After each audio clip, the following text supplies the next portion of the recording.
So gitataw ni Cebu City Mayor Michael Rama nga dili iyahang convoy ang nakahit and run ngadto namatay nga nagmotor nga naligsan sa duol sa simbahan sa Redemptorist. Unya matoy pa sa mayor nga pasakaan og kaso ang kining mao ni pasangil batok kaniya.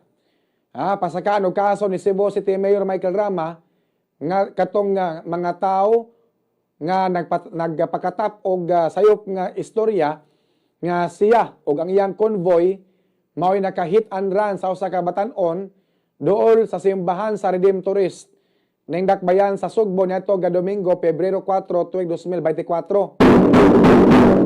Gipahinumduman usab sa City Hall ang kapulisan nga buhaton ang trabaho nini og ilhon kinsa gayud ang nakaligis sa 23 anyos nga biktima nga si Gislar Oriel Larombe.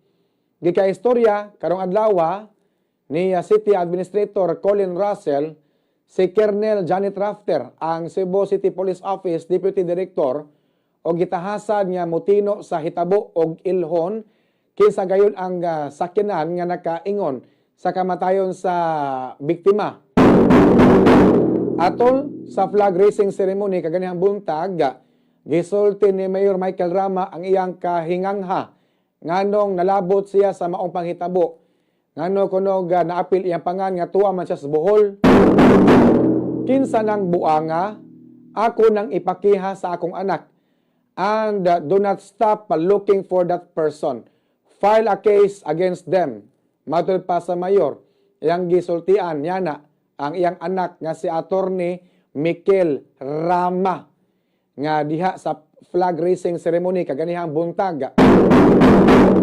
Hangyo sa mayor ngadto sa iyang anak, dong, please take the cudgel. Do not allow your father desecrated, not being protected. Mikel, defend me as I defended Don Vicente Rama when he was being hit and history was being changed. Matod pa sa mayor.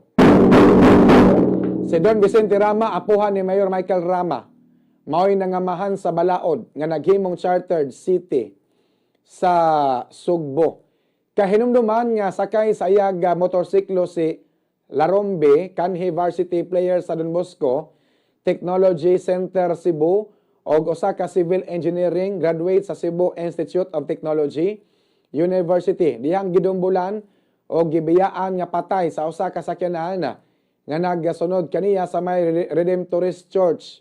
Gikataho nga ang maong sakyanan naga-blinker pa. Human sa hitabo aduna dayoy nanggawas nga mga istorya nga convoy ni Mayor Mike Rama ang responsable sa maong insidente. Ang nanggawas nga balita gihimakak sa mayor kay lagi didto siya sa Bohol atol sa maong panghitabo. Matod pa sa mayor nga ako pa'y nakaligis haskang lawgawan ning kalakiha. Unya ang akong nawong nakit-an pagyud kuno. Haskang tuytuya. Ngano man matod pa sa mayor.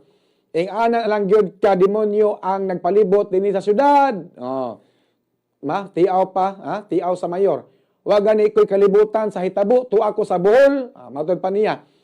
Ako na noon na nakaligis, gibiyaan sa akong sakyanan, nakit-an ang naong ni Mike Rama.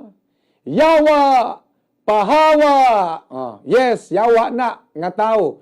Tu ako sa Bohol, dugang pa ni Mayor Michael Rama, mga kabombo.